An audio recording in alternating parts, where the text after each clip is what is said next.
የተሸፈነ ሰው ከባድ ነው። የተሸፈነ ሰው ምግብ አያገኝም ቶሎ፣ ምክንያቱም ተሸፍኗል። ምግብ ሊበላ እርዳታ ይፈልጋል፣ ስራ ሊሰራ እርዳታ ይፈልጋል። አላገባም፣ ዘመኑ ተይዟል። የሚገርመውና የሚደንቀው ነገር መሸፈኑ ብቻ አይደለም፣ ተሸፍኖ ራሱ ሰው ይረግመዋል። ምን ይለዋል? ይሄ ኃጢአተኛ፣ ይሄ በደለኛ፣ የአባት ኃጢአት፣ የአያት ኃጢአት፣ የቅድመ አያት ኃጢአት እዚህ ሰው ላይ ነው ያለው። እግዚአብሔር ቀጥቶት ነው፣ እግዚአብሔር ረግሞት ነው እያሉ አንድ ቀን ኢየሱስ በሱ መንደር አለፈ።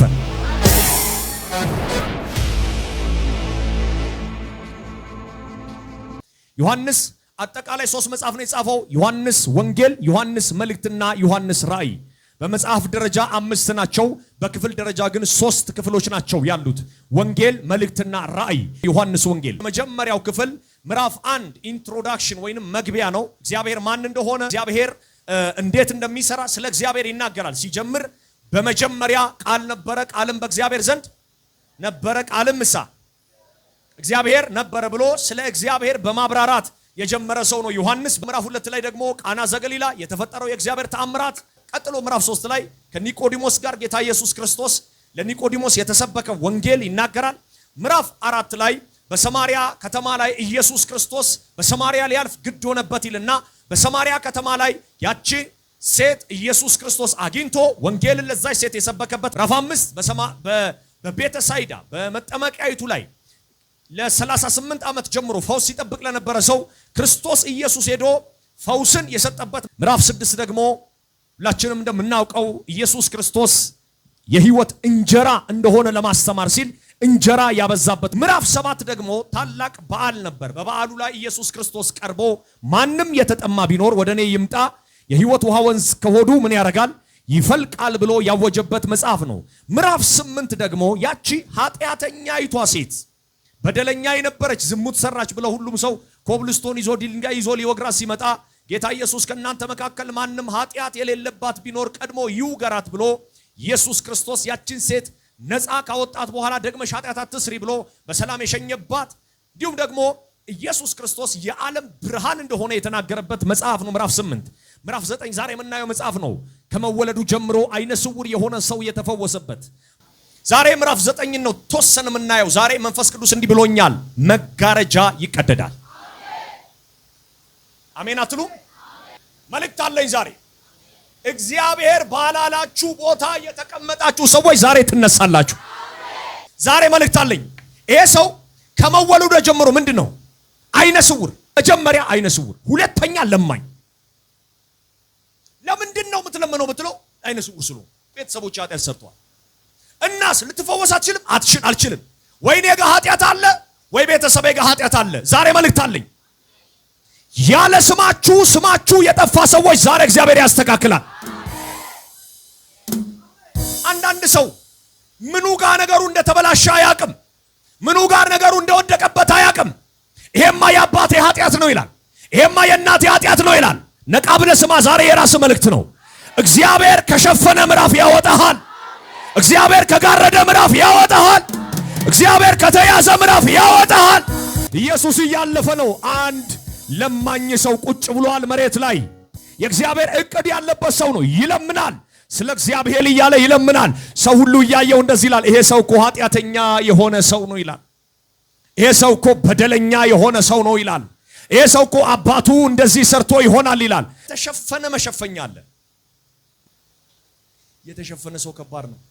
ጠላት ያደረገብሽ መሸፈኛ ዛሬ ይነሳል። አንድ ሰው መሸፈኛው ይነሳል ይበላ፣ መጋረጃው ይቀደዳል ይበላ። የዛሬው መልእክታቸው የሆኑ ሰዎች ከዚህ ጉባኤ ሳይወጡ አዲስ ነገር ጌታ በህይወታቸው ላይ ማድረግ ይጀምራል።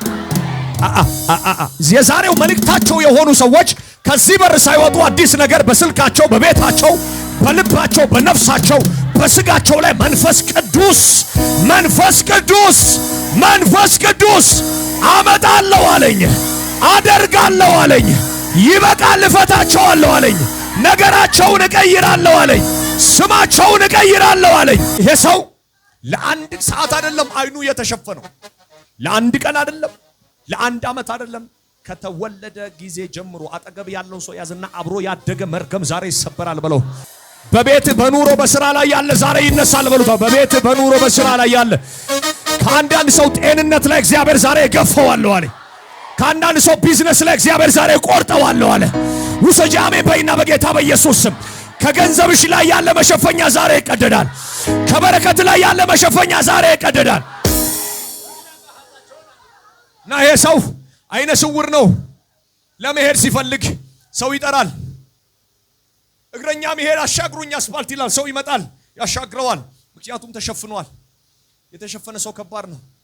የተሸፈነ ሰው ምግብ አያገኝም ቶሎ፣ ምክንያቱም ተሸፍኗል። ምግብ ሊበላ እርዳታ ይፈልጋል። ስራ ሊሰራ እርዳታ ይፈልጋል። አላገባም። ዘመኑ ተይዟል። የሚገርመውና የሚደንቀው ነገር መሸፈኑ ብቻ አይደለም፣ ተሸፍኖ ራሱ ሰው ይረግመዋል። ምን ይለዋል? ይሄ ኃጢአተኛ፣ ይሄ በደለኛ፣ የአባት ኃጢአት፣ የአያት ኃጢአት፣ የቅድመ አያት ኃጢአት እዚህ ሰው ላይ ነው ያለው።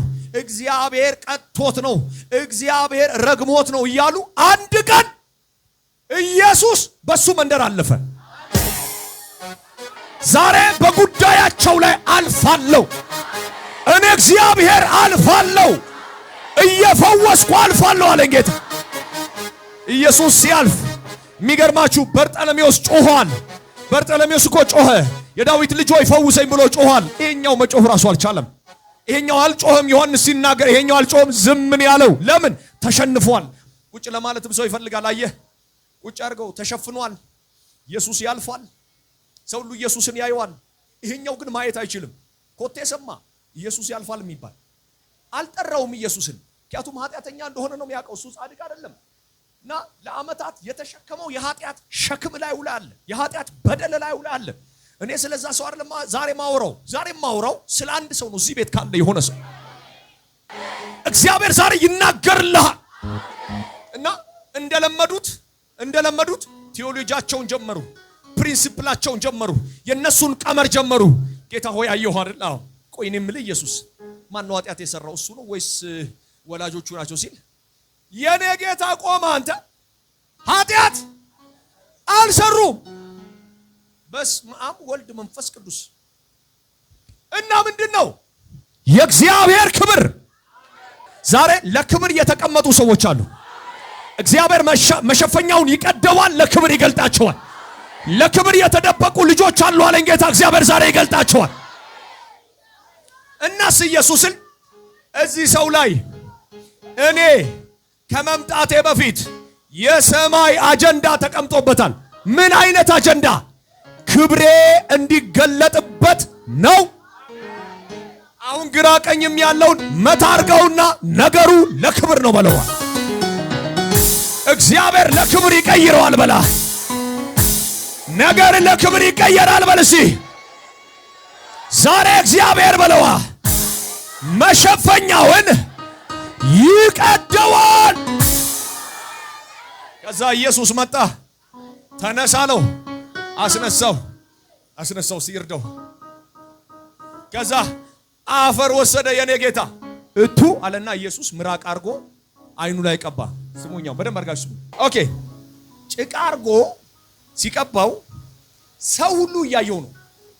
ጭቃ አርጎ ማን ነው የቀባው? ከስንት ዓመቱ ጀምሮ ነው ይሄ ሰው እንደዚህ ሆኖ? ጎበዝ ተማሪ። ከስንት ዓመት? ገና ከወር ሲወጣ ምንድነው? አይነ ስውር ነው። ሰው ሁሉ አይኑ እንደማያይ ያውቃል። ስለዚህ ኢየሱስ ጭቃ አርጎ ላከው። ከዛ ጭቃ ተደርጎበታል፣ ሄደ። ሰሊሆም ሲሄድ መንገድ ላይ ሰው እያየው ነው። ምን ሆኖ? አይኑ ታይዞ እያየው ሰው ሁሉ ጭቃ በጭቃ ሆኖ፣ ፊቱ ጭቃ፣ አይኑ ጭቃ ይዞራል። ሰሊሆም የት ነው? ሰሊሆም የት ነው ሲል ሰሊሆም እዚህ ነው አሉት። ስሙኝ፣ አሁን በደንብ አድርጋችሁ ስሙኝ። ይሄ የእናንተ መልእክታችሁ ነው። መልእክት አለኝ። በጠላታችሁ መንደር መርዶ ይሰማል። በሟርተኛ መንደር መርዶ ይሰማል። እግዚአብሔር አዋጅን በአዋጅ ቢቀይርለት ሰው አለ በኢየሱስ። እና የት እየሄድክ ነው አንተ ሰውዬ አይነ ስውሩ ሲባል ሰሊሆም ምን ልታረግ? ልታጠብ። ምንህን? አይኔን።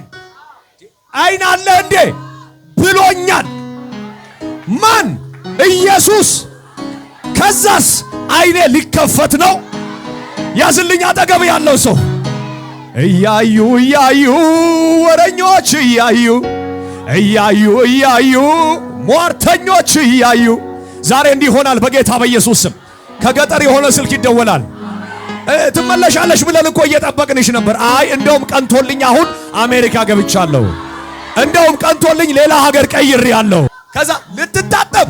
አው ስማኝ፣ ሰው ቆሻሻ ከአይኑ ላይ የሚታጠበው አይኑ ስለሚያይ ነው። አይኑ እንዳይጠፋ ነው። ይሄ የጠፋ አይን ነው። ቢታጠብ ባይታጠብ ጉዳዩ ብርቅም ድንቅም አይደለም። ምንም የሚገርም ነገር የለም። የጠፋ አይን ነው። የጠፋ አይን ታጠብከው አልታጠብከው ለውጥ የለውም። ይሄኛው ግን እንደዚህ እያለ ነው። ዛሬ የመጨረሻዬ ነው። በዚህ መጋረጃ አልቀጥልም። መጋረጃው ዛሬ ይቀደዳል። መሸፈኛው ዛሬ ይቀደዳል። መሸፈኛው ዛሬ ይቀደዳል። ከዛ ሄደ። ሰሊሆም ይሄ ነው አለ። አዎ ማን ላከ? አንድ የተላከ ልኮኛል። አንድ ለዓለም የተላከ መሲህ የናዝሬቱ ኢየሱስ ልኮኛል። የት ላከ? ሰሊሆም ላከኝ። እንግዲህ አስታጠባ። ሰውየው እየታጠበ ድንገት ማየት ጀመረ። ዛሬ ልበላችሁ በጌታ በኢየሱስ ስም። ዛሬ ልበላችሁ በጌታ በኢየሱስ ስም።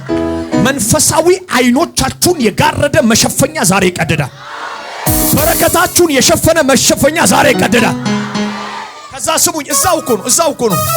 አይኑን የሸፈነውን መሸፈኛ ጥሎ አየው እያለ መጣ። አየው እያለ ሲመጣ ስሙኝ፣ አሁን ተሰበሰበ። ሰው ተሰበሰበ። አየህ? አዎ። ታያለህ? አዎ። እርግጠኛ ነህ? አዎ አያለሁ። ይሄ ታያለ። ይሄ ስንት ነው? አንድ። ይሄ ስንት ነው? ሁለት። ይሄ ስንት ነው? ሶስት። ይሄ ስንት ነው? አራት።